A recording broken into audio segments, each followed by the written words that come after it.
Uma das objeções mais comuns contra a fé católica surge quando afirmamos que Maria é mãe de Deus. Muitos imediatamente reagem dizendo que isso seria exagero, idolatria ou até uma blasfêmia, alegando que Maria seria apenas mãe da natureza humana de Jesus, mas não de Deus. No entanto, essa reação não é nova, nem original, nem bíblica, nem historicamente cristã. Ela é, na verdade, a repetição quase literal de uma heresia antiga, condenada formalmente pela Igreja no século V, o nestorianismo.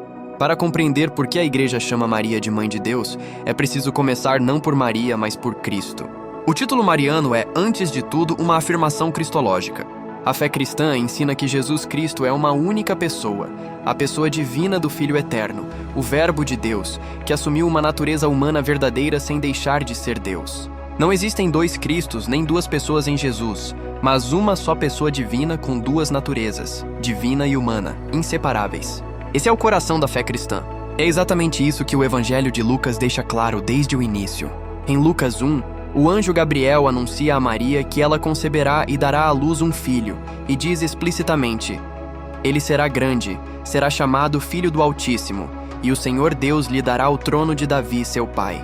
Pouco depois, o anjo afirma algo ainda mais decisivo: o Espírito Santo virá sobre ti, e o poder do Altíssimo te cobrirá com sua sombra. Por isso, o santo que nascer de ti será chamado Filho de Deus. Observe com atenção. Aquele que nasce de Maria é chamado Filho de Deus, não alguém que depois receberia um título divino, mas aquele que já é divino no próprio ato do nascimento. O sujeito do nascimento é o mesmo sujeito que é filho do Altíssimo. Isso fica ainda mais explícito quando Maria visita Isabel. Em Lucas 1, Isabel, cheia do Espírito Santo, exclama: "Donde me vem que a mãe do meu Senhor venha a mim?" No contexto bíblico, especialmente no judaísmo do primeiro século, o termo Senhor, Kyrios, não é neutro. Ele é o mesmo termo usado na tradução grega do Antigo Testamento para o nome divino.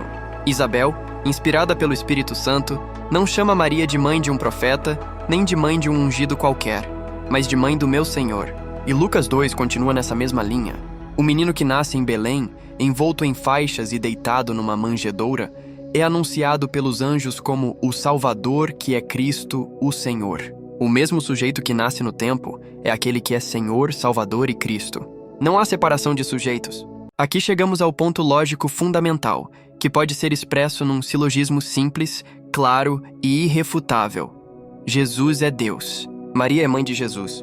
Logo, Maria é mãe de Deus. Esse raciocínio não afirma que Maria seja a origem da divindade, nem que ela exista antes de Deus, nem que ela seja maior do que Deus. Afirma apenas algo muito mais básico.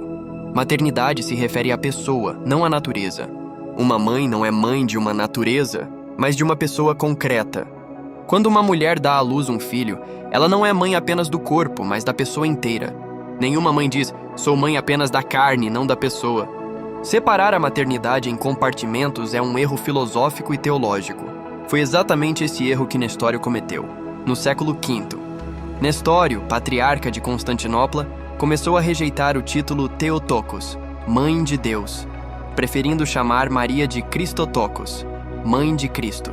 À primeira vista, isso pode parecer apenas uma nuance terminológica, mas na prática revelava algo muito mais grave. Nestório estava separando em Cristo duas pessoas, uma divina e outra humana, unidas apenas de forma moral ou funcional.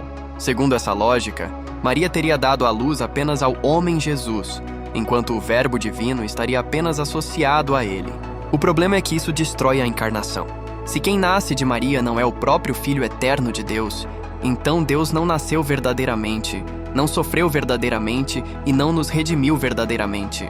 A salvação deixa de ser obra do próprio Deus e passa a ser a obra de um homem usado por Deus.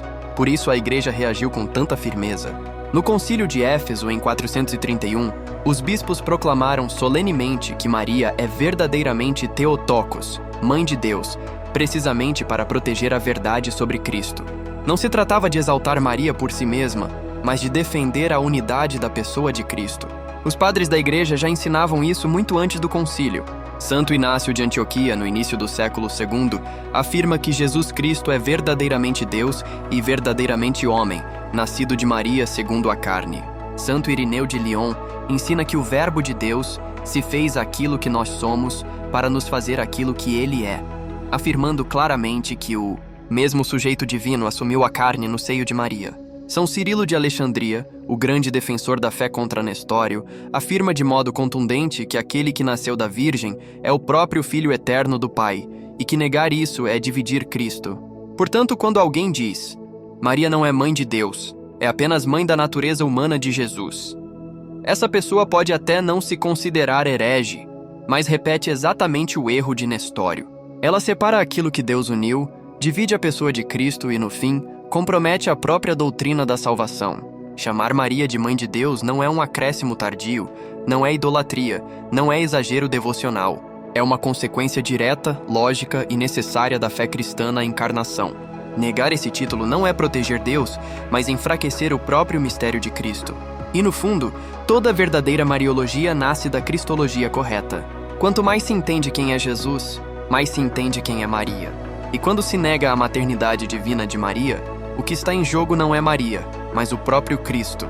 Se esse conteúdo te edificou, deixe seu like e se inscreva.